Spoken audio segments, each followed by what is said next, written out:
بسم اللہ الرحمن الرحیم، اللہم صلی علی سیدنا مولانا محمد وعلی آلہ وصحبہ وبارک وسلم وصلی علیہ۔ السلام علیکم ناظرین راہ فلاح کے ساتھ میں ہوں وقاص علی خالد۔ اللہ رب العزت کے بابرکت نام سے ابتدا جو اس کائنات ہست و بود کو تخلیق فرمانے والا ہے، اور بے حد درود و سلام آقا علیہ السلام کی ذات پہ جو وجہ تخلیق کے کائنات ہیں۔ ناظرین، میرے اور آپ کے آقا آخری نبی بن کر اس کائنات میں جلوہ گر ہوئے، مگر ہدایت کا سامان، لوگوں کی فلاح کا سامان قیامت تک جاری رہے گا۔ علماء ربانیین، صالحین امت جو ہیں، اولیاء صالحین، قیامت تک آقا علیہ السلام کی محبت کا پیغام، قرآن و سنت کا پیغام دنیا میں پھیلاتے رہیں گے، اور لوگوں کو غلامی مصطفیٰ کا درس دیتے رہیں گے۔ اور برصغیر پاک و ہند کی بات کریں، دنیا بھر کی بات کریں، تو اولیاء صالحین جس جگہ پہ جاتے رہے ہیں، ہدایت کے چراغ روشن کرتے رہے ہیں، لوگوں کو معرفت کے جام پلاتے رہے ہیں، اور توحید کا درس دیتے رہے، آقا علیہ السلام کی محبت کا، آقا علیہ السلام کے عشق کی بات کرتے رہے ہیں۔ برصغیر پاک و ہند کی بات کریں تو بڑی درگاہیں، خانقاہیں ایسی وجود میں آئیں جہاں سے محبت و پیار کی باتیں ہوئی ہیں، لوگوں کو ملانے کی بات ہوئی ہے، قریب کرنے کی بات ہوئی ہے۔ اور آج میں جوہر ٹاؤن لاہور میں درگاہ محسنیہ میں موجود ہوں، جو الحمدللہ ایک ایسی خانقاہ، ایک ایسی درگاہ ہے جہاں پہ معرفت کی بات ہوتی ہے، محبت رسول کی بات ہوتی ہے، اولیاء صالحین کی بات ہے، اور ایسی تربیت کا سامان ہے کہ قرآن و سنت کی روشنی میں اپنے مریدین کی اور عقیدت مند جو ہیں، جو ناظرین ہیں اور جو عوام ہے، ان کو محبت اور آقا علیہ السلام کے عشق کی بات بتانے والی یہ شخصیات ہیں، اور جو کہ شیخ ہیں حضرت پیر طریقہ شیخ محسن منور یوسفی دامت برکاتہم۔ آپ الحمدللہ یہاں پہ بیٹھ کے جو ایک ایسا اپنے دیا روشن کیا ہے لوگوں کی ہدایت کے لیے، یہ چراغ دن بدن اس کی روشنی پھیلتی جا رہی ہے، اور تفسیر قرآن کے حوالے سے آپ کی خدمات الحمدللہ وہ قابل ستائش بھی ہیں، اور جس محبت کے ساتھ آپ نے تفسیر قرآن کا کام کیا اور کر رہے ہیں، ہم ان کو خراج تحسین پیش کرتے ہیں۔ جہاں پہ اب دیکھیں ناظرین، اولیاء صالحین نے خود کام کیا، جب ان کی اولادیں بھی ان کے نقش قدم پر چلتی ہیں تو یہ فیض عام ہو جاتا ہے، فیض رکتا نہیں ہے، اور فیض کا تعلق ایک چشمے کی طرح ہے جو بہتا رہتا ہے، ایک دریا ہے جو آگے چلتا رہتا ہے۔ الحمدللہ جہاں پہ شیخ محسن منور یوسفی آپ نے کام کیا اور آپ کی اولاد، آپ نے ان کی ایسی تربیت کی ہے، اس حوالے سے ہم بات کریں گے۔ ہمارے ساتھ موجود ہیں صاحبزادہ والا شان اور ممتاز ینگ صوفی اسکالر الشیخ بیرسٹر احمد محسن محسنی صاحب۔ السلام علیکم ورحمۃ اللہ۔ وعلیکم السلام، خوش آمدید شیخ صاحب۔ آپ فرمائیے گا کہ جہاں پہ پاکستان میں آپ نے تعلیم حاصل کی، انگلینڈ میں آپ نے تعلیم حاصل کی، قانون کی اعلیٰ ڈگری آپ کے پاس ہے، بیرسٹر ہیں آپ، اور جہاں جس گھرانے میں آپ نے آنکھ کھولی وہاں پہ تصوف ہے، طریقت ہے، تو اتنی بڑی ڈگری لینے کے بعد اور یورپ اور برطانیہ کی فضاؤں میں وقت گزارنے کے بعد پاکستان میں آنا، اور پھر اپنے والد گرامی کے نقش قدم پر چلتے ہوئے انہی کی راہوں کو جو کہ سیراب کرنا، ان کے چاہنے والوں کو تفسیر قرآن انگلش میں آپ کر رہے ہیں، طریقت تصوف کی بات ہو رہی ہے، کیا آپ کے مائنڈ میں آئے کہ واپس آئیں اور پھر یہ سلسلہ آگے بڑھے؟ بسم اللہ الرحمن الرحیم، صلی اللہ علی حبیبہ سیدنا و مولانا محمد وآلہ وصحبہ وبارک وسلم۔ کہ محمد سے وفا تو نے تو ہم تیرے ہیں، یہ جہاں چیز ہے کیا لوح و قلم تیرے ہیں۔ جی Firstly, it has been an extreme pleasure for me to be on the show today. بندہ نے چیز نے 6-7 سال کا عرصہ کم و بیش میں نے انگلینڈ میں گزارا۔ میں نے اپنی انڈر گریجویٹ کی لاء ڈگری میں نے انگلینڈ سے کی، میں نے ڈپلوما کیا لاء اینڈ بزنس میں نے ماسٹرز آف لاء جو پوسٹ گریجویٹ لاء ڈگری ہے میں نے وہ بھی انگلینڈ سے کی، پھر میں نے بارٹ لاء کی ڈگری انگلینڈ سے کی، پھر دوسرے کورسز کی۔ ان شارٹ میں نے کوئی بندہ نے چیز نے کوئی 4 سے 5 ڈگریز میں نے انگلینڈ سے حاصل کی، اور میں مختلف شہروں میں مجھے رہنے کا وہاں پہ موقع ملا۔ میں کچھ عرصہ مانچسٹر میں رہا، کچھ عرصہ لیورپول میں رہا، کچھ عرصہ لنڈن میں رہا۔ It was quite a diverse experience that I had while in England. واپس آنے کا فیصلہ جو تھا، اس کی دو وجوہات ہیں۔ روزانہ جب ہم یونیورسٹی سے آتے تھے تو کم و بیش بابا جان کا روزانہ ہی ہمیں فون آتا تھا 5-10 منٹ کے لیے آن دا لائیو کال، تو اس پہ نہ وہ دنیا کی کوئی بات زیادہ فرماتے تھے نہ کچھ، کہ وہ صرف ایک بات فرماتے تھے کہ اسلام اور حضور علیہ الصلوۃ والسلام کی محبت دل میں موجود ہے کہ نہیں۔ صحیح۔ اور اور انہوں نے یہ بات فرمائی. انہوں نے کہا کہ یہ میری نصیحت بھی سمجھو اور میری وصیت بھی سمجھو کہ دنیا میں جہاں پر بھی چلے جاؤ, اگر جانب پہ پابندی نہیں مگر اسلام اور آقا کی محبت, بے شک جی, کہ دنیا میں جہاں پر بھی چلے جاؤ اگر دل میں حضور علیہ الصلوۃ والسلام کی محبت نہیں ہے اور اسلام کے لیے محبت نہیں ہے, اور اگر اسلام کے لیے خدمت نہیں کی, اسلام کے لیے سروس انگیج نہیں کی, تو آپ نے فرمایا کہ میں تمہیں زندگی کبھی معاف نہیں کروں گا زندگی میں. تو نے کہا جو مرضی کرو, اعلیٰ تعلیم حاصل کرو, اعلیٰ مقامات پر بیٹھو دنیا کے, مگر دل میں عشق مصطفیٰ کی شمع ہمیشہ روشن رہنی چاہیے. اب بندہ نچیز نے یہ شعر ابھی پڑھا پروفیسر ڈاکٹر علامہ اقبال رحمۃ اللہ علیہ کا کہ محمد سے وفا تو نے تو ہم تیرے ہیں, یہ جہاں چیز ہے کیا لوح و قلم تیرے ہیں. اگر ہم ڈاکٹر علامہ اقبال کی زندگی کے اوپر کانٹمپلیٹ کریں جی تو what does it really elucidate to us? Allama Iqbal was a highly qualified professional جی and he was a legal practitioner. آپ انگلینڈ گئے, آپ نے خیر پہلے آپ نے یہاں سے تعلیم حاصل کی, پھر آپ نے انگلینڈ جا کر آپ نے لا پڑھا, آپ نے بار کی ڈگری لی وہاں سے, he was a barrister as well, آپ بیرسٹر بنے, پھر آپ جرمنی چلے گئے, آپ نے وہاں سے PhD کی ڈگری لی, مگر واپس آپ پھر تشریف لائے اپنے پاکستان کی, اور پھر آپ خود بھی صرف تشریف نہیں لائے, آپ اپنے ساتھ آپ کی وجہ سے پھر قائد اعظم بھی تشریف خطاب وجود میں آیا. بالکل بالکل. تو میرا واقعہ کچھ یوں ہے, ایک تو بابا جان کی نصیحت ہے کہ بیٹا اسلام کی خدمت بہت ضروری ہے, اور بندہ ان چیز کو لگتا ہے کہ پاکستان میں رہ کر جو خدمت کی جا سکتی ہے اسلام کی وہ یورپ میں رہ کر انفارچونیٹلی نہیں کی جا سکتی. تو I was on the London subway وے ونس, میں لنڈن کی جو سب وے ہے جو انڈر گراؤنڈ ٹرین چلتی ہے, صبح صبح کا وقت تھا تو میں اس ٹرین کے اندر تھا, اور اس دن مجھے ایک سوچ جو ہے بندہ نے چیز کو آئی, اس سے پہلے شاید میں ادھر ہی سیٹل ہونے کی کا ارادہ رکھتا تھا. میں نے دیکھا کہ صبح کے 7-8 بج رہے ہیں اور وہ ٹرین جو ہے وہ بھری ہوئی ہے جو میں لیتا تھا صبح صبح, اور اس ٹرین کے اندر لوگوں نے میرے طرح سوٹ پہنے ہوئے ہیں اور سب کے بال سفید ہوئے ہیں. 90% جو وہاں پاپولیشن تھی ٹرین کی وہ بوڑھے لوگوں کی. ٹھیک ہے. تو بندہ نے چیز میں اپنی اسٹیشن پہ اترا, میں وہاں سے شام کو فارغ ہوا, تھکا ہارا میں واپس ٹرین میں بیٹھا. تو میں نے پھر ان لوگوں کو دیکھا, میں نے دیکھا بوڑھے بوڑھے لوگ ہیں, کسی کی عمر 80 سال ہے, کسی کی 70 سال ہے, اپنے اپنے کاموں سے فارغ ہو کر 9 سے 5 کی جاب کر کے 9 سے 6 کی جاب کر کے وہ واپس آ رہے ہیں. تو اس دن میں نے ایک چیز سوچی, اور وہ یہ سوچی کہ یار احمد, کیا زندگی صرف اسی چیز کا نام ہے کہ ہم یہ 9 سے 5 کی جاب کر کر چند روپے کما لیں, اور باقی وقت جو ہے نہ اپنے شیخ کے پاس بیٹھنے کو ملے, نہ اپنے پیر بھائیوں میں اہل طریقت کے اندر بیٹھنے کو ملے, نہ اسلام کی صحیح خدمت ہو سکے.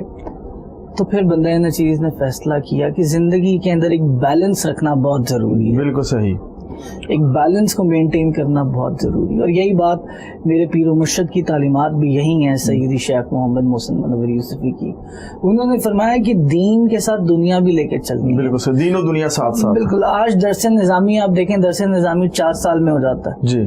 چند مدارس ہیں وہ 5 سال میں کراتے ہیں, 4-5 سال 6 سال 7 سال کا عرصہ ہے. آپ پیچھے چلے جائیں حضور غوث اعظم کے زمانے میں, امام غزالی کے زمانے میں, تو آپ دیکھیں گے وہاں درس نظامی یہ 5-6 سال میں نہیں ہوتا تھا. جی ایسا ہی ہے.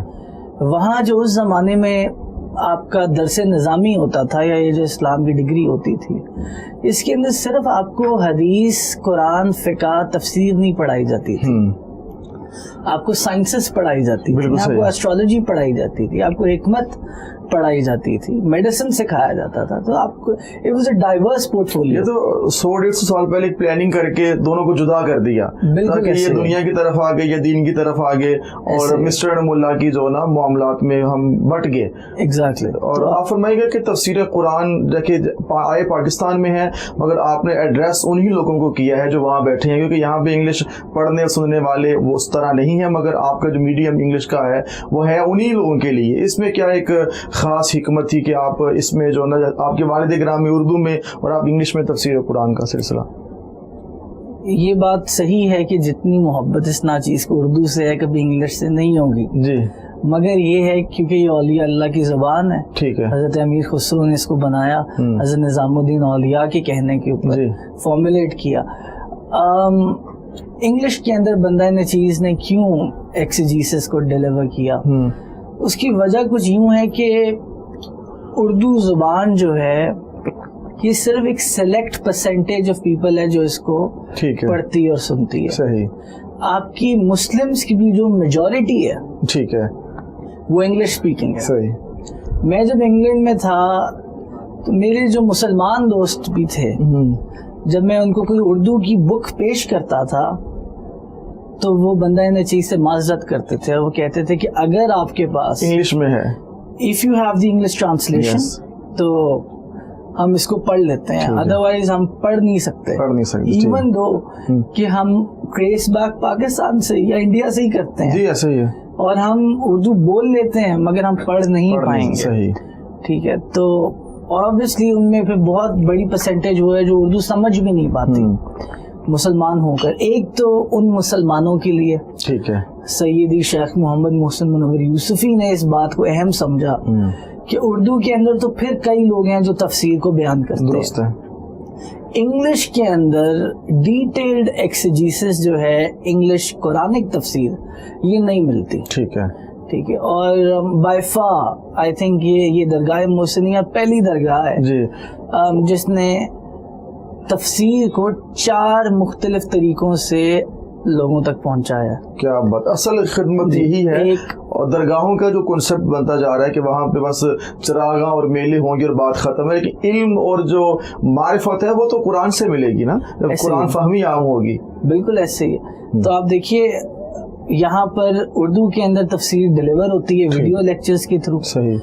پھر اس کا بک فارم بھی بن رہا ہے اوکے جو کہ انشاءاللہ آئندہ عرصے میں چھپ جائے گی. صحیح. اس کے بعد ہم اس کو انگلش میں ڈیلیور کرتے ہیں اور پھر اس کا انگلش کا ریٹن بک بھی جو ہے وہ ان پروسیس ہے. ٹھیک ہے نا. تو دیکھیے یہ قرآن کے ایکسیجیسس آف محسن کے نام سے یہ جو انگلش تفسیر ہے یہ بیسکلی فوکسڈ ہے ان لوگوں کے لیے جو کہ اردو نہیں سمجھ سکتے. اور ہماری جو میجورٹی آف مسلمس ہیں ٹھیک ہے وہ باہر کے ملکوں میں رہتے ہیں, دے کی not speak Urdu.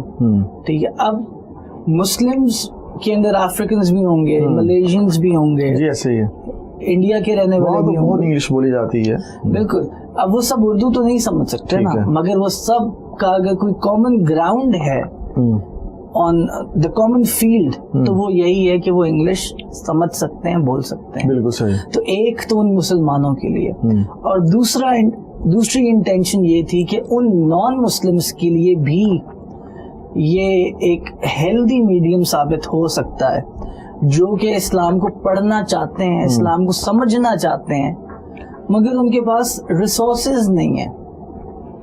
Perhaps lack of education یا یہ جو ایک لینگویج بیریئر ہے اس کی وجہ سے they can't really access. آپ اس حوالے سے بھی کیا فرمائیں گے؟ دل تو کرتا ہے کہ آپ سے بہت لمبی بات کی جائے, اور آپ یہ بھی فرمائیے گا کہ جہاں دنیا کی تعلیم آپ کے پاس ہے, دین کی تعلیم ہے, پھر درگاہ سے آپ کا تعلق ہے, تو قرآن اور پیغام صوفیہ اور ایک جو تھاٹ ہے صوفیزم, جو ایک ایسا نظریہ ہے دنیا کے سامنے, ان قرآن پاک کی تفسیر اور صوفیہ کی تعلیمات دونوں کو سامنے رکھتے ہوئے آپ کیا سمجھتے ہیں کہ آنے والی نسل کے لیے اور موجودہ لوگوں کے لیے اس میں کیا ایک راز ہے, کیسے انسان رہنمائی لے سکتا ہے, اور آپ کو خود کیسا فیل ہوا کہ ایک طرف قرآن کی تفسیر ہے, دوسری طرف روحانیت ہے؟ دیکھیں اگر آپ اولیاء اللہ کی زندگیوں کو دیکھیں تو انہوں نے کئی عرصہ جو ہے انہوں نے مدارس کے اندر گزارا ہے. جی ایسے ہی. ٹھیک ہے. آپ حضور غوث اعظم محنتیں کی ہیں نا, جتنے بڑے نام ہیں, آپ حضور غوث اعظم, گیلانی, محبوب سبحانی, قطب ربانی, قندیل نورانی, غوث سمدانی, میرا محی الدین, سیدی سلطان الاولیاء شیخ عبد القادر جیلانی رضی اللہ تعالیٰ عنہ. آپ ان کی زندگی مبارک کو جب آپ کانٹمپلیٹ کرتے ہیں اس کے اوپر تو آپ دیکھتے ہیں انہوں نے بہت عرصہ جو ہے مدارس کے اندر گزارا ہے, جی ایسے ہی پڑھا بھی ہے اور پڑھایا بھی ہے, 40 سال آپ نے علم حاصل کیا ہے, اور 40 سال کے بعد آپ ممبر کے اوپر تشریف فرما ہوئے ہیں. بالکل. اور پھر آپ جو واز فرماتے تھے اس کا عالم یہ تھا کہ 70 ہزار لوگوں کا مجمع ہوتا تھا, اور یہ آپ کی کرامت تھی کہ پہلا بندہ بھی جیسی آپ کی آواز سنتا تھا ویسی ہی سماعت آخری بندے تک جاتی تھی. تو یہ حضور غوث اعظم ولیوں کے بادشاہ ہیں. جی ایسا ہی ہے. مگر آپ شریعت کے موضوع کے اوپر کلام فرماتے رہے ہیں. ہمارے پیر و مرشد سیدی شیخ محمد محسن منور یوسفی, آپ نقشبندیہ سلسلے سے تعلق رکھتے ہیں, نقشبندیہ قادریہ سلسلے سے. آپ نے اس میں بڑا وقت گزارا ہے, مگر آپ دیکھیے اپنی زندگی کا بہت وقت جو ہے یہ شرعی مسائل کو مستنبط کرنا اور قرآن کے اندر سے اور احادیث کے اندر سے کانسیپٹس کا انالیسس کرنے کے بعد آپ تفسیر کو لکھتے ہیں. بالکل ٹھیک ہے نا. تو یہ بیلنس رکھنا بندہ ان چیز کی نظر میں بہت بہت ضروری ہے. اور اس دور میں دیکھا جائے کہ درگاہ کا ہر دور میں بڑا کردار رہا ہے. موجودہ دور میں آپ سمجھتے ہیں کہ درگاہوں سے ایسے پروگرامز کا انعقاد ہونا اور مخلوق کی خدمت کرنا اور موجودہ مسائل کو صحیح معنوں میں حل کرنے کی کتنی ضرورت ہے پہلے زمانے کی نسبت, اس دور میں جہاں نفسا نفسی بھی ہے, مادیت بھی ہے اور سوشل میڈیا کی بھرمار ہے. ہمارے بزرگوں نے فاؤنڈیشنز رکھی تھیں. جی ہمارے بزرگ فاؤنڈیشنز رکھ گئے. اب آگے ان کی اولادوں کا کام ہے کہ وہ عاجزی کے ساتھ خدمت کرنے کی کوشش کریں. سبحان اللہ. ٹھیک ہے نا. ہمارے جیسے ابھی آپ کہہ رہے تھے کہ بات صرف میلوں کی حد تک نہیں رہنی چاہیے. جی ایسا ہی ہے. اس ادارے کے اندر درگاہ محسنیہ کے اندر سیدی شیخ نے محسن اعظم ریسرچ انسٹیٹیوٹ کھولا ہے. ٹھیک ہے. ایک پوری ریسرچ ونگ ہے یہاں کا جس کو مختلف تھیمز دی جاتی ہیں ریسرچ کی. زبردست. ٹھیک ہے. پھر تصوف کے اوپر الگ کتابوں کی پبلیکیشنز. ٹھیک ہے. ٹھیک ہے. اور پھر شرعی مسائل کے اوپر الگ پبلیکیشنز یہاں پر انگیج ہوتی ہیں.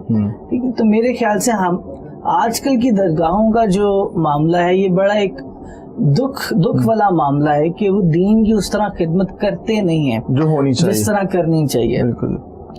بات آج کل سوشل میڈیا کا زمانہ ہے, آرٹیفیشل انٹیلیجنس الگوریدمس کا زمانہ ہے. جی ٹھیک ہے. تو یہ ہمیں سب سے پہلے تو ان آن لائن پلیٹ فارمز کو بہت یوز کرنا چاہیے. ٹھیک ہے. تو ایک بات بندہ سوچتا ہے کہ کیا آج کتاب کے تھرو پیغام زیادہ جاتا ہے یا ان ویڈیوز اور سوشل میڈیا کے تھرو. بالکل صحیح. ان چیزوں کا افیکٹو یوز ہونا چاہیے اور اس کی انٹیگریشن جو ہے وہ اسلام کی پروپیگیشن کے لیے ضروری. جہاں پہ آپ نے الحمدللہ ہم سے گفتگو کی ہے, ابھی تو ابتدا ہے, آپ نے بڑی منزلیں انشاءاللہ طے کرنی ہے اور اپنے والد گرامی کے نقش قدم پر چلتے ہوئے آپ جانشین ہیں ان کے, اور صحیح جانشینی یہی ہوتی ہے کہ انہی رستوں پر چلا جائے جو والد گرامی کے نقش قدم ہے, جہاں علم ہے اور جہاں پہ طریقت ہے, روحانیت ہے, معرفت ہے. اللہ کریم آپ کو مزید کامیابیوں سے نوازے. اور شیخ بیرسٹر احمد محسنی صاحب آپ کا بہت شکریہ اور بہت دعائیں آپ کے لیے. ناظرین راہ فلاح میں وقت بریک کے بعد ہم بات کریں گے درگاہ محسنیہ کی روح رواں اور ہم سب کے بہت ہی عظیم شخصیت, علمی اور روحانی شخصیت حضرت الشیخ محسن منور یوسفی صاحب سے ہماری گفتگو ہوگی. ہم آپ سے ملتے ہیں بریک کے بعد, رہیے گا ہمارے ساتھ.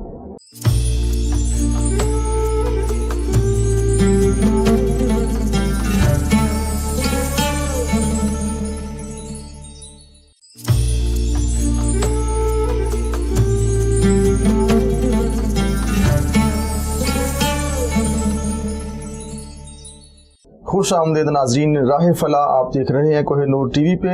ناظرین آج ہم درگاہ محسنیہ میں موجود ہیں اور حضرت شیخ بیرسٹر احمد محسنی صاحب سے ہماری گفتگو ہوئی, اور اب جس شخصیت سے ہم بات کرنے لگے ہیں نہایت ہی عظیم علمی اور روحانی شخصیت ہیں, بہت کتابوں کے مصنف ہیں, درگاہ محسنیہ کے روح رواں ہیں. الحمدللہ تفسیر قرآن ہو اور طریقت و تصوف کی بات ہو, دنیا بھر میں آقا اسلام کی محبت کے پیغام کو عام کرنے والی شخصیت, قرآن فہمی کو عام کرنے والی شخصیت جناب حضرت پیر طریقت علامہ الشیخ محسن منور یوسفی صاحب. السلام علیکم. وعلیکم خوش آمدید حضور، آپ کو ویلکم. درگاہ محسنیہ میں موجود ہیں الحمدللہ. یہاں پہ جہاں علم کی بات ہے، معرفت کی بات ہے، طریقت و شریعت کی بات ہے اور تصوف کے حوالے سے بھی ہماری گفتگو ہوگی. آپ فرمائے گا قبلہ کہ آپ کا جو ایک روحانی فیض ہے، یہ سلسلہ یہ کہاں سے ہے، تھوڑا تعارف یہ کروائیں، پھر آگے انشاءاللہ آپ سے بات کرتے ہیں. جی الحمدللہ، ہمارا روحانی فیض میری پیر و مرشد عالم علمی فاضل لزئی جی عاشقی غوث الورا فنا فی المصطفیٰ حضرت علامہ مولانا حاجی محمد یوسف علی نگینہ رحمۃ اللہ علیہ ماشاء اللہ.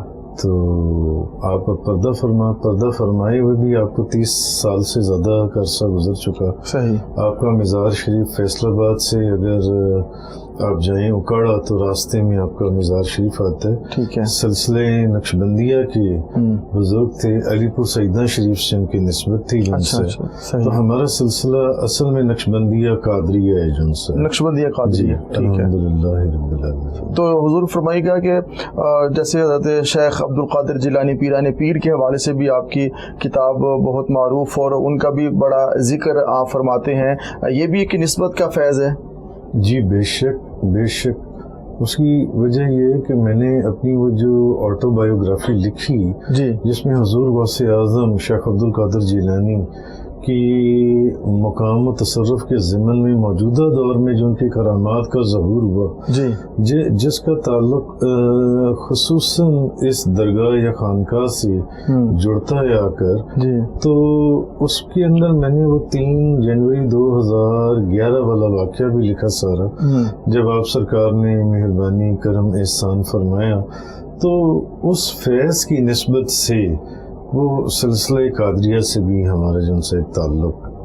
یہ بھی فرمائے گا رجال الغیب کی دنیا یہ کون سی دنیا ہے، اور آج کا نوجوان ہے، آج کے لوگ ہیں، عوام ہیں، وہ سمجھنا چاہیں یہ دنیا ہے تو یہ کون سی دنیا ہے یہ والی؟ میرا خیال ہے یہ آپ میری اس کتاب کے حوالے سے بات کر رہے ہیں جو رجال الغیب کی دنیا. جی بالکل ایسے ہی پچھلے سال غالباً پرنٹ ہو کر آئی. جی. تو رجال الغیب کی دنیا کو سمجھنے کا سب سے آسان طریقہ جو سا وہ یہ ہے کہ قرآن کریم کے اندر جو حضرت موسیٰ علیہ السلام اور حضرت خضر علیہ السلام کا واقعہ آیا ہے، جہاں حضرت موسیٰ علیہ السلام نے کسی صاحب علم لدنی ہستی کی زیارت کی خواہش فرمائی ہے. تو اگر اس واقعے کو کوئی بندہ غور سے پڑھ لے یا سمجھ لے تو اس کو سمجھ میں آ جاتا ہے کہ جس طرح ظاہری دنیا میں بے شمار ڈپارٹمنٹس ہیں، ایک ظاہر کے، ایک CID کی، ایک سادے کپڑوں میں لوگ جن سے ہوتے ہیں، اسی طرح رجال الغیب کی دنیا جو ہے یہ رجال الغیب بھی اولیاء الظام کا ایک اسپیشل ڈپارٹمنٹ ہے. ٹھیک ہے. یہ ہڈن اولیاز ہیں. ٹھیک ہے. یہ آنکھوں کے سامنے موجود ہوتے ہوئے بھی نظر نہیں آتے بعض اوقات جن سے. صحیح. تو وہ پھر اس کتاب کے اندر میں نے رجال الغیب کے اوپر بہت کچھ جو اپنی زندگی میں پڑھا، جو تحقیق کی، اس کا جو کرکس ہے وہ بھی میں نے اس کتاب کے اندر بیان کی ہے. آپ اس میں جو لوگ دیکھنا چاہیں اس کی تفصیل کو دیکھ سکتے ہیں. ضرور فرمائے گا کہ آج جب ہم تصوف کی بات کرتے ہیں تو کچھ کہتے ہیں کہ صرف طریقت کی بات ہے، کچھ صرف شریعت کی بات کرتے ہیں.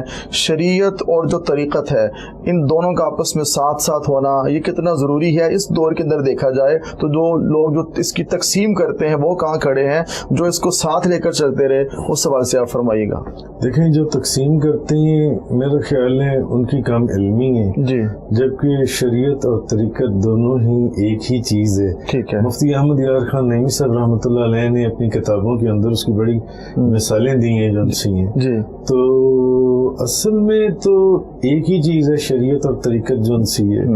طریقت آپ یہ کہہ لیں کہ شریعت کا کرکس، نچوڑ، یا ایک دودھ ہوتا ہے، ایک اس کے اوپر ملائی ہوتی ہے. تو کہنے کا مقصد ہے کہ ایسی بات نہیں ہے کہ شریعت کوئی اور چیز ہے اور طریقت کوئی اور چیز ہے.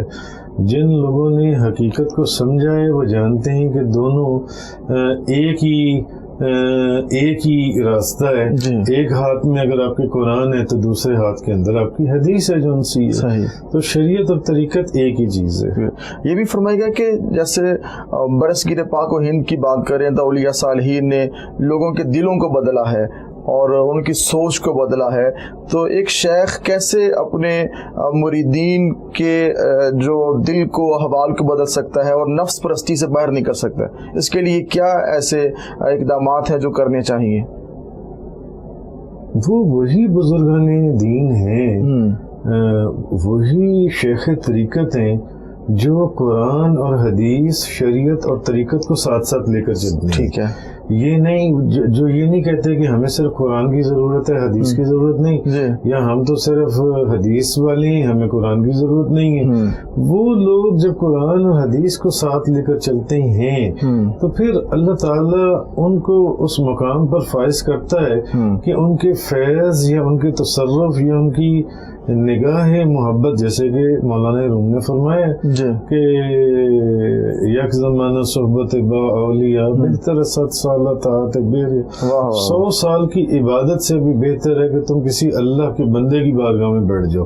تو اللہ کا بندہ ہے کون؟ اللہ کا بندہ وہی ہے جو قرآن کو بھی ساتھ لے کے چلے اور حدیث کو بھی ساتھ لے کے چلے، جو شریعت کے اوپر بھی عمل پیرا ہو اور طریقت کے بھی رموز و اوقاف سے واقف ہو. تو وہ پھر ان کی نگاہ پھر جن لوگوں کے اوپر پڑتی ہے وہ ان کی حالات اور ان کی کیفیات کو تبدیل کرتے ہیں. اس کی بے شمار مثالیں ہیں. امام ربانی مجدد الفسانی، شیخ احمد سرہندی، خواجہ بہاؤالدین نقشبند، حضور پیرانی پیر شیخ عبدالقادر جیلانی، بے شمار مثالیں ہیں اس کے اندر. بالکل. یہ بھی فرمائے گا کہ اس دور میں دیکھا جائے تو اولیاء صالحین کی جو نشانیاں قرآن و سنت میں بیان ہوئی ہیں، کن چیزوں کو دیکھ کے انسان اندازہ کر سکتا ہے کہ یہ شیخ کامل ہیں اور آقا السلام کے نقش قدم پر نائب رسول ہیں؟ جو اللہ تعالیٰ کے احکامات اور نبی کریم صلی اللہ علیہ وسلم کی سنت کے اوپر چلنے والے لوگ ہیں، یہ سب سے بڑی نشانی ہے. سب سے بڑی صحیح. آج آپ کو ایسے پیر فقیر ملیں گے جو آپ کو کہیں گے کہ نماز پڑھنے کی کیا ضرورت ہے. ایسے ہی ہے. تمہاری نمازیں تو ہم نے پڑھ چھوڑی ہیں، تمہاری نمازوں کا تو ہم جواب دے دیں گے. ہم مدینہ میں یا مکہ میں پڑھتے ہیں، یا ہم مدینہ میں یا مکہ. وہ ٹھیک ہے، وہ بعض لوگ پڑھتے ہیں مگر وہ بات پھر وہی آ جاتی ہے، وہ ہڈن اولیاء ہیں. ٹھیک ہے. اور وہ اپنے اس طرح کے چرچے نہیں کرتے جون سے، وہ کتابوں میں موجود ہیں ایسی چیزیں. حضور غوث اعظم کی کتابوں میں بہجت الاسرار، قلائد الجواہر، اخبار الخیار شریف والوں میں ایسے واقعات ملتے ہیں. لیکن شریعت کا حکم ظاہر کے اوپر ہے. جو اللہ کا ولی ہے وہ کبھی بھی یہ نہیں کہے گا کہ آپ کو نماز پڑھنے کی ضرورت نہیں ہے، نماز تو میں نے پڑھ لی ہے جون سی آپ کی. تو جو بندہ آپ کو قرآن پاک اللہ کے احکامات کے اوپر عمل کرتا ہوا نظر آئے، یا نبی کریم صلی اللہ علیہ وسلم نے ان احکامات کی جو تشریح فرمائی ہے اس کے اوپر عمل کرتا ہوا نظر آئے، تو اس کا مطلب ہے کہ وہ شیخ کامل ہیں. وہ شیخ کامل. صحیح. جی شیخ محترم فرمائیے گا کہ جیسے اولیاء صالحین کی تاریخ کو دیکھیں، ان کے واقعات کو پڑھیں تو ان کے حلقات ذکر ہیں، حلقات مجالس ہیں، تزکیہ نفس کا پورا ایک اہتمام ہے کہ لوگ اپنے نفس کو اور پاکیزگی کی طرف لے کر آتے ہیں. وہاں پہ حلقات ذکر ہوتے ہیں. تو درگاہ محسنیہ میں جہاں الحمدللہ علم کا کام بہت زیادہ ہے، اور یہ بہت بڑی بات ہے، درگاہوں میں یہ دکھائی نہیں دیتا، یہ کریڈٹ آپ کو جاتا ہے. اللہ کریم آپ کی توفیقات میں اضافہ فرمائے. تو فرمائیے گا کہ ذکر الہی اور مجالس کے لیے تربیتی جو نشستوں کا اہتمام یہاں پہ کب ہوتا ہے، اس کے اہتمام کا کیا طریقہ کار ہے؟ الحمدللہ رب العالمین. ہماری ایک تو ماہانہ ایک ذکر کی محفل ہوتی ہے 11ویں شریف کے فرنٹ سے. ٹھیک. اس کے اندر 2-2.5 گھنٹے کی محفل ہوتی ہے، اس میں ذکر کی نشست ہوتی ہے، پھر اس میں قرآن کریم بیان ہوتا ہے، پھر اس میں حدیث کا درس ہوتا ہے، پھر تصوف کے سرکل میں رہتے ہوئے اس میں اولیاء کاملین کا ذکر ہوتا ہے، ان کا ذکر کیا جاتا ہے. یہ تو ماہانہ محفل ہو گئی. پھر ہماری ایک سالانہ میلاد ہوتا ہے جس میں کم و بیش کچھ بھی نہیں تو 8-10 ہزار کے قریب لوگ ہوتے ہیں. پورے پاکستان سے لوگ آتے ہیں. وہ 28 ربیع الاول کو ہر سال ہوتا ہے. اس میں بھی قرآن حدیث کی روشنی میں کیا کہتے ہیں شریعت اور طریقت دونوں کو بیان کیا جاتا ہے. پھر رمضان شریف کے اندر آپ حیران ہوں گے کہ ہماری اس خانقاہ یا درگاہ کے اوپر مغرب سے پہلے نشستوں کا ایک سلسلہ شروع ہوتا ہے جو کم و بیش فجر کے وقت تک قائم رہتا ہے اور پورا مہینہ رہتا ہے ماشاءاللہ. اس میں مغرب، پھر اس کے بعد افطار کی ایک محفل اور بے شمار لوگ اس افطار میں موجود، پھر نماز عشاء کی تیاری، پھر اس کے بعد نماز تراویح، پھر نماز تراویح کے بعد 30 کے 30 روزے، نماز تراویح کے بعد نبی کریم صلی اللہ علیہ وسلم کا میلاد پاک، اور پھر اس کے بعد جب فارغ ہو جاتے ہیں تو پھر درس قرآن کی محفل سجتی ہے، اور جب درس قرآن مکمل ہوتا ہے تو پھر اس کے بعد ایک تصوف کی نشست ہوتی ہے جس میں لکھا جاتا ہے، لکھوایا جاتا ہے، پڑھا جاتا ہے، پڑھایا جاتا ہے، اور یہ نشست غالباً سحری کے وقت تک چلتی ہے. اس کے بعد ایک سحری کا انتظام ہوتا ہے جن سے اچھا یہ پھر رمضان کی ہو گئی جن سے ہے، اور پورا سال 12 کے 12 مہینے بلا ناغہ مغرب سے عشاء تک کم و بیش ڈیلی قرآن کریم کا درس ہوتا ہے یہاں پر. الحمدللہ رب العالمین. دیکھیں ماشاءاللہ جہاں پہ یہ اپنے تربیتی مجالس کا، محافل کا اہتمام ہے، اور تصوف صوفیہ کے ساتھ جو ایک تعلق ہے، محبت ہے. ایک ہے شیخ کامل، وہ آپ نے بتا دیا جو ان احکامات پر عمل کرے گا، تو ایک شیخ کی طرف رغبت ہو، اس کی محبت ہو، طریقت کے اندر مرید اور شیخ کا تعلق کیسا ہونا چاہیے؟ مرید اور شیخ کا تعلق جی دیکھیں وہ تو پھر آپ مولانا روم کو پڑھ لیں اور بے شمار بزرگوں کو پڑھ لیں تو وہ بزرگوں کا ایک فرمان ہے کہ مرید وہ ہے جس کا اپنا کوئی ارادہ نہیں ہے. جی جس کا اپنا کوئی ارادہ ہو وہ پھر مرید نہیں ہے. صحیح.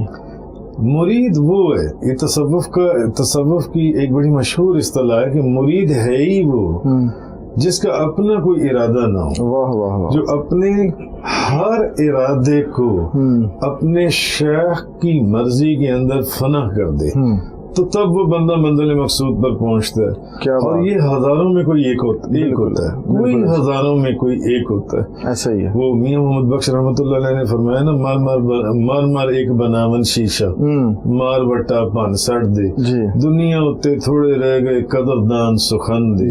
تو اصل چیز ہے کہ یہ ہزاروں میں کوئی ایک بندہ ہوتا ہے جو اپنی ہر ارادے اور اپنی مرضی کو شیخ کی مرضی اور ارادے میں فنا کر دیتا ہے. اور اس کی مثالیں آپ کو صحابہ کرام کے دور میں ملتی ہیں.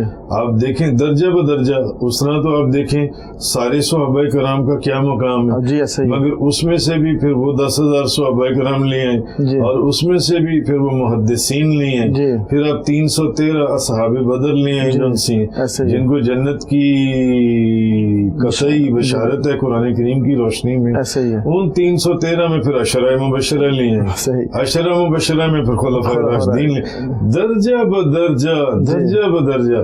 اب آپ ان چار کو جب دیکھیں تو انہوں نے اپنی ہر مرضی اور اپنے ہر ارادے کو اپنے شیخ معظم تاجدار دو جہاں، شخص سوار لا مکان، مالک زمین و آسمان، روح کن فکان، نبی کریم صلی اللہ علیہ وسلم کی ذات میں انہوں نے اپنے ہر ارادے اور اپنی ہر مرضی کو فنا کر دیا تھا. تو وہ پھر جب مرید اپنے ہر ارادے کو اپنے شیخ کی ذات میں فنا کرتا ہے تو وہ پھر مرید کہلانے کا حقدار بنتا ہے جن سے، تبھی وہ کچھ سیکھتا ہے اور کچھ حاصل کرتا ہے. پھر ایک اصطلاح بھی استعمال ہوتی ہے شیخ کامل اور مرید صادق. جی یہ وہی ایک طبقہ ہے. بے شک بے شک بالکل ایسے ہی. تو آپ فرمائیے گا کہ اس دور میں ایسے ہم تنقید کرنا آسان ہے، یہ دور ہے ہی تنقید کرنے کا. اگر کوئی اچھا کام کرے اس پہ تنقید ہے، جو برا کر رہا ہے وہ تو تنقید کے قابل ہے. تو اپنے دل کو کیسے ان چیزوں سے دور کریں اور اس میں معرفت الہی آئے اور ہمارا ظرف اچھے ہوں، ہمارے دل بڑے ہوں. آج دل حضور بہت چھوٹے ہو گئے. میرا خیال ہے کہ تنقید، وہ آپ کی بات 100% درست ہے کہ آج جو تو اچھا کام نہیں کرتا اس پر بھی تنقید کی جاتی ہے، اور جو اچھا کام کر رہا ہے اس پر بھی تنقید کی جاتی ہے، اور اچھے کام کرنے والوں پر زیادہ تنقید کرنے والے یہ دور ہی ایسا ہے. مگر میرا خیال ہے کہ انسان کو اگر وہ حق کو سمجھتا ہے اور حق اور باطل میں تمیز رکھتا ہے تو میرا خیال ہے کہ اس کو رکنا نہیں چاہیے. اپنی توجہ جو ہے اللہ اور اس کے رسول کی طرف رکھنی چاہیے. اس کو ان چیزوں میں نہیں پڑھنا چاہیے کہ کون میرے پر تنقید کر رہا ہے کون نہیں کر رہا.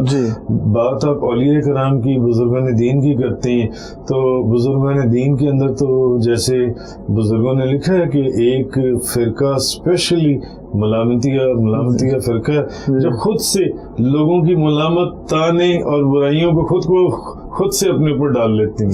میرا نہیں خیال کہ اس طرف توجہ کرنی. بہت لوگ برائیاں کرنے والے ہوتے ہیں مگر وہ میاں محمد بخش رحمۃ اللہ علیہ کا شعر تو مجھے یاد آ گیا, کنڈے ویکھ گلاباں والے دوروں ویکھ نہ ڈریے, کول جائیے رات چوائیے چور بلاندی پھریے.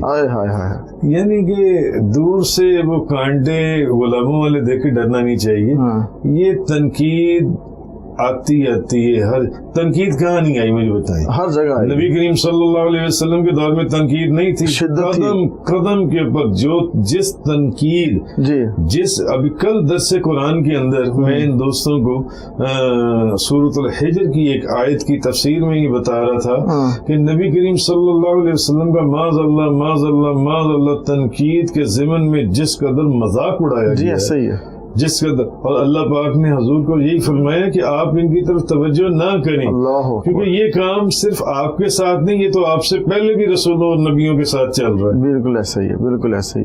اور جو نبیوں کے راستے پر چلے گا وہ بھی ان کو بھی سامنا ان چیزوں کا کرنا پڑے گا.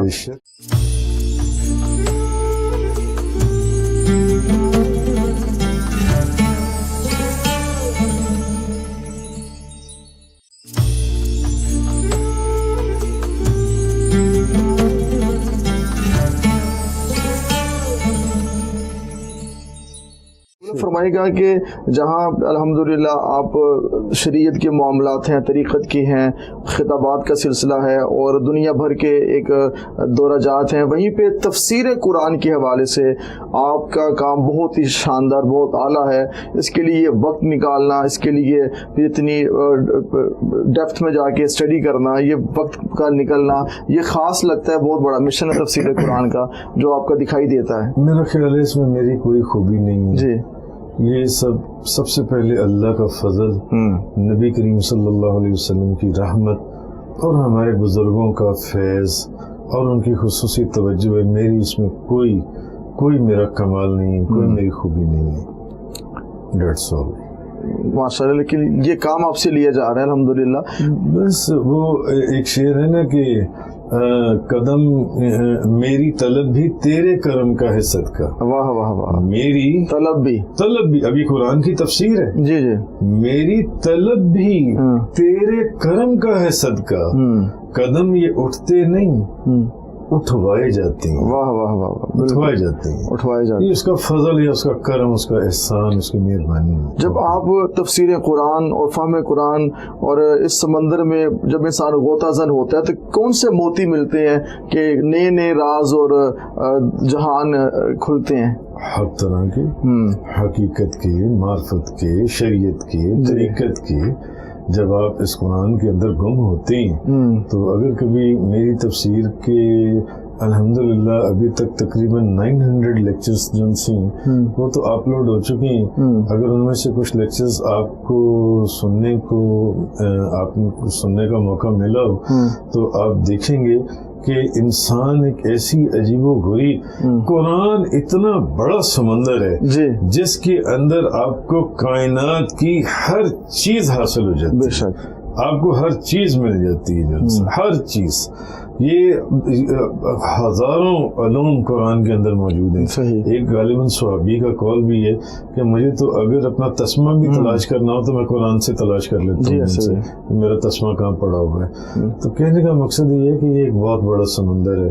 جب آپ اس کے اندر جاتے ہیں تو آپ کے اندر ایک اللہ کا خوف اور اللہ سے شرم اور حیا اور ایک بہت ڈر پیدا ہو جاتا ہے آپ کے اندر کہ آپ کو اپنے اچھے کاموں کے اوپر بھی اللہ کی محبت کے اندر ندامت محسوس ہوتی ہے.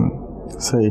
آپ یہ فرمائیے گا حضور کہ جہاں پہ تفسیر قرآن کا معاملہ، قرآن فہمی کا، اور یہ قدم واقعی اٹھوائے جاتے ہیں، تو آپ ساتھ میں یہ فرمائیے گا کہ قرآن پاک سے جو ایک مسلمان کا تعلق تھا اور ہونا چاہیے، اور ہم وہ معزز تھے زمانے میں مسلمان ہو کے، مخار ہوئے تارک قرآن ہو کے، آج قرآن پاک سے جڑنے اور وہی پرانے دور کو تازہ کرنے کے لیے کیا ایسے اقدامات گھر گھر میں ہونے چاہیے تاکہ ہمارا تعلق ہم قرآن سے تو جڑے؟ قرآن ہے مگر وہ تو مقدس کلمات کی طرح اونچی جگہ پہ رکھا ہے، وہیں پہ پڑا ہوا ہے.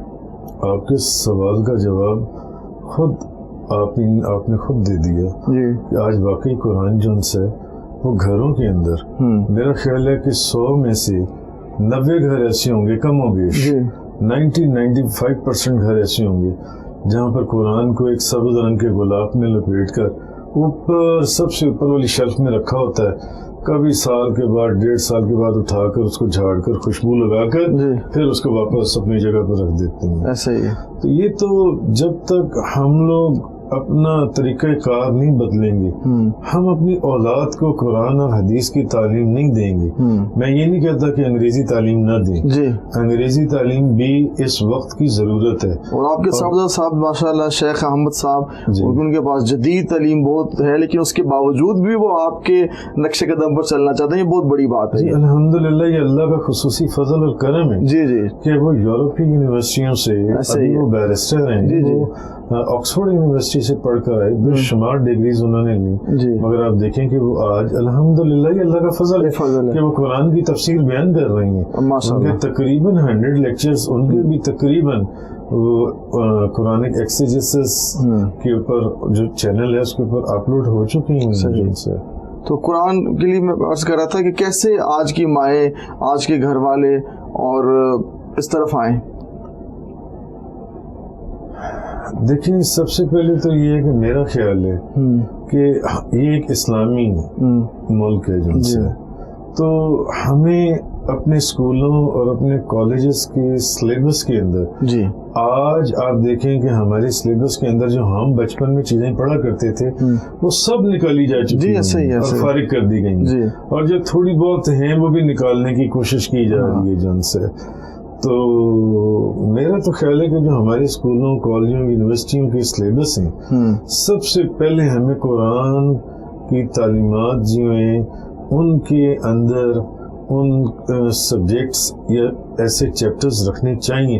تو آٹومیٹکلی گھر میں ماں باپ جب وہ چیپٹرز یا وہ سبجیکٹس آپ کے سلیبس میں موجود ہوں گے تو وہ اپنی اولاد کو بھی ان کو پڑھانا پڑے گا، کیونکہ ہر گھر میں لوگ قرآن اس طرح نہیں پڑھتے جو پڑھنے کی ضرورت ہے قرآن پاک. والدین کا اس حوالے سے کتنا بڑا رول ہے جی. ماں باپ اگر یاد رکھیں، ماں باپ اگر قرآن حدیث پڑھنے والے ہیں تو اولاد بھی قرآن پڑھنے والی ہوگی. ماں باپ اگر قرآن پڑھنے والے نہیں ہیں تو اولاد کہاں پڑھنے والی ہوگی؟ جیسی مجلس ہوگی ویسا ہی اثر ہوگا، ویسا ہی اثر ہوگا جان سے. میں آپ کو اپنی مثال دیتا ہوں. ہمارے ایک رشتہ دار ہیں، اب وہ آپ دیکھیں کہ وہ ٹیکسٹائل کا کام کرتے تھے، ان کے 3 بیٹے ہیں، تینوں ٹیکسٹائل کا کام کر رہے ہیں، ٹیکسٹائل مل رہی ہیں. میرے ایک ماموں ہیں وہ ڈاکٹر ہیں، ان کے بیٹے بھی ڈاکٹر ہیں.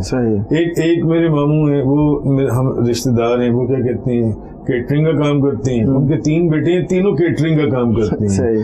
حافظ قرآن کا بیٹا عموماً آپ کو حافظ قرآن ہی ملے گا، شرابیوں کی اولاد شرابی ملے گی.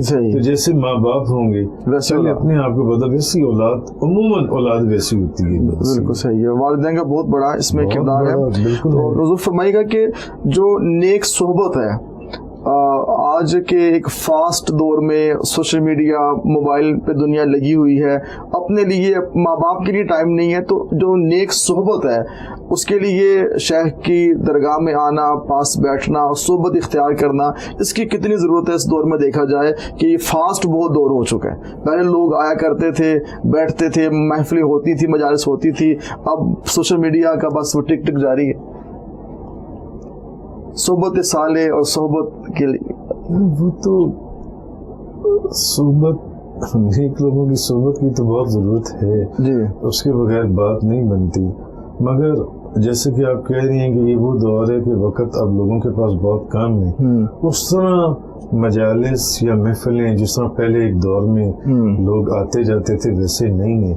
رہی صحیح کثر موجودہ دور کے یہ جو حالات ہیں انہوں نے پوری کر دی کہ باپ بیٹے سے دور ہو گیا, بیٹا باپ سے 6 فٹ دور کھڑا ہوتا ہے جن سے کہ کہیں کوئی تکلیف یا پریشانی یا بیماری نہ لگ جائے جن سے. تو کہنے کا مقصد ہے اب یہ اللہ کا فضل اور اللہ کا کرم ہی ہے انسان کے اوپر کہ پھر بھی ویسے تو ہر بندہ دین فطرت کے اوپر ہی پیدا ہوا ہے نا کہ اللہ تعالیٰ اس کو نیک ہدایت عطا فرما دے. آمین. اور جاتے جاتے حضور فرمائے گا کہ درگاہ محسنیہ میں اتنے ماشاءاللہ آپ نے پروجیکٹس کا آغاز کیا اور بڑی کامیابی کے ساتھ چیزیں بڑھتی جا رہی ہیں, اور آپ کے جو مریدین ہیں ماشاءاللہ یہاں درگاہ میں جو موجود ہیں بڑے خدمت والے محبت والے لوگ ہیں. یہ بھی آپ کی صحبت کا اثر ہے کہ وہ بھی اسمائلنگ فیس ہیں, مسکرا کے کام کرنے والے ہیں. اور کیا آخر میں ناظرین کو آپ پیغام دیں گے اس درگاہ کے حوالے سے, صوفیہ کے پیغام کے حوالے سے اور اپنے پروجیکٹس کے حوالے سے؟ دیکھیں میں تو یہی پیغام دوں گا کہ سب سے پہلے ہر بندے کو قرآن اور حدیث کے اوپر عمل کرنا چاہیے اور اس کے اوپر عمل کرنے کے لیے ضروری ہے کہ اس کو اپنے گھر کے اندر خود سے پہلے اپنے علم کے اندر لانا چاہیے جن سے. اور دوسری چیز یہ ہے کہ رزق حلال اس میں بہت کام کرتا ہے. ٹھیک ہے. رزق حلال جو ہے نا, جیسے آپ نے ابراہیم بن ادم والا واقعہ سنا ہوگا, وہ ایک کھجور سے جن سے ان کی عبادت کے اندر وہ جو کیفیات تھیں وہ ساری دور ہو گئیں. آج ہم نماز, روزہ, حج, زکوٰۃ ان چیزوں سے اللہ کے احکامات سے دور اس لیے بھی ہیں کہ ہمیں حق اور حلال کی تمیز نہیں رہی جن سے. جب ہمیں حلال اور حرام کی تمیز کی سمجھ میں آ جائے گی نا تو پھر ہمارے وجود کے اندر زمین آسمان کا چینج آئے گا. زمین آسمان. سچ اور جھوٹ میں لوگوں نے کوئی فرق ہی نہیں رکھا. لوگ جھوٹ کو ایسے ہی بولتے ہیں جیسے سچ بول رہی ہے ان سے, تو شرمندہ بھی نہیں ہوتے. ہاں شرمندہ بھی نہیں ہوتے, بالکل ایسے ہی ہے. آپ کے ماشاءاللہ اتنے پروجیکٹس ہیں. ہمارے میں شیخ مدثر علی محسنی صاحب نے, میں جب لاسٹ ٹائم آیا تو دکھایا تب تو وہ سب کچھ بن چکے ہیں سامنے سارا. اتنی تیزی کے ساتھ کام ہو جانا یہ بھی کرم ہی ہے. انہیں دوستوں کی محبت, اللہ کا فضل, اللہ کا کرم, اس میں کوئی شک نہیں ہے. نبی کریم صلی اللہ علیہ وسلم کی رحمت ہے. یہ الحمدللہ یہ تقریباً 4 کینال کے اوپر ہم نے مدرسہ, آپ نے دیکھا یہ ایک کینال اوپر سارا جلسہ. اللہ تعالیٰ کا احسان ہے, یہ سب چیزیں چل رہی ہیں. تو آخر میں چاہوں گا کہ مزید سلسلہ جو نقش بندیہ ہے, قادریہ ہے, اور ان کے جو ماننے والے دنیا کے کس کس خطے میں موجود ہیں, میں چاہوں گا یہ بھی تھوڑی بات ہو جائے کہ صرف ہم کہتے ہیں پاکستان اور ہندوستان کی باتیں ہیں, باہر چلے جائیں کچھ بھی نہیں. لوگ اکثر یہ بات کرتے ہیں. نہیں جی, ترکی آپ کا سارا بھرا ہوا ہے بزرگان عظام. جی ایسا ہی ہے. میں نے وہاں درجنوں مزارات کے اوپر حاضری دی ہے ٹرکی کے اندر.